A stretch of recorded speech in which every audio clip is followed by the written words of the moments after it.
రాజశేఖర రెడ్డి గారి ఆత్మ ఎలా తీసుకుంటారు చెప్పండి. నిజంగా ఇది బాధ చెప్పండి మేడం, మీరు ఎలా ఫీల్ అవుతున్నారు? అమ్మ ఎలా ఫీల్ అవుతుంది, నాన్న ఎలా ఫీల్ అవుతాడు ఈ సంఘటన చూసి?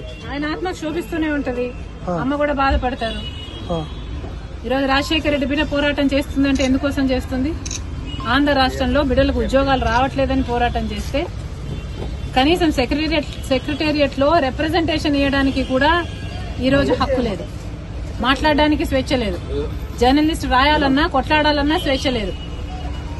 ఈరోజు కనీసం సెక్రటేరియట్ లో రిప్రజెంటేషన్ తీసుకోవడానికి ముఖ్యమంత్రి లేడు, హోంమంత్రులు లేరు, డిప్యూటీ చీఫ్ మినిస్టర్లు లేరు, మంత్రులు లేరు, కనీసం సీఎస్ కూడా లేరంటారు. ఇక వీళ్ళకి ఏం చేతనైంది? పరిపాలన చేతనైందా? వీళ్ళకి స్పెషల్ స్టేటస్ తేవడం చేతనైందా? పోలవరం ప్రాజెక్టు పూర్తి చేయడం చేతనైందా? విశాఖ స్టీల్ ప్రైవేటైజ్ అయిపోతుంటే దాన్ని ఆపడం చేతనైతుందా? క్యాపిటల్ సిటీ కట్టడం చేతనైతుందా? కనీసం మెట్రో అన్న తేయడం చేతనైందా? రైతులు ఆత్మహత్యలు చేసుకుంటున్నారు, అప్పుల పాలైపోతున్నారు, కనీసం పంట బీమా ఇవ్వడం కూడా చేత కాలేదు. బిడ్డలు ఆత్మహత్యలు చేసుకుంటున్నారు, ఉద్యోగాలు లేవు, నోటిఫికేషన్లు ఇవ్వడం కూడా చేత కాలేదు. రాజశేఖర రెడ్డి గారు వదిలి వెళ్లేసిన ప్రాజెక్టులు పూర్తి చేయడం కూడా చేత కాలేదు. మరి ఇదేనా రాజశేఖర రెడ్డి గారి వారసత్వం అంటే?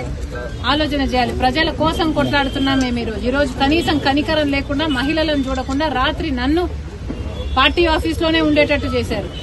ఇది పాపం కదా? ఒక ఆడపిల్లని ఇలా చేయడం పాపం కదా? పాపమే. ఆంధ్ర రాష్ట్ర ప్రజలకు, ఆంధ్ర రాష్ట్ర యువతకు చేస్తున్నది వీళ్ళు పాపమే. ముఖ్యంగా ప్రతిపక్షాలు, జర్నలిస్టులు ఇంతగా కొట్లాడుతున్నా కూడా కొట్లాడ కనీసం వీళ్ళ చిత్తశుద్ధిని కూడా ఈ రోజు గౌరవించకుండా ఈ రోజు ఇట్లా గాయపరిచి. మేడం, మీ ఆర్కే గారు మళ్ళీ జాయిన్ అయ్యారు మంగళగిరిలో. అబౌట్ స్టూడెంట్స్ ఈ రోజు యువత గురించి మాట్లాడదాం. రేపు రండి, రేపు అడగండి, రేపు చెప్తాం. కానీ ఈ రోజు 2,30,000 ఉద్యోగాలు ఇస్తామని చెప్పి ఇయ్యలేదు, జాబ్ క్యాలెండర్ ఇస్తామని చెప్పి ఇయ్యలేదు, 23,000 మెగా డిఎస్సీ అని చెప్పి ఈ రోజు దగా డిఎస్సీ 6,000 ఇచ్చారు. అది కూడా 26 రోజులు టైం ఉండగా ఇచ్చారు. పిల్లలు ఎలా ప్రిపేర్ అవ్వాలి? అసలు ఈ ప్రభుత్వానికి మనసే లేదు. ఉండను బండను మీ చేతి గాయం ఎవరు? పోలీసులు ఇంకెవరు చేస్తారమ్మా?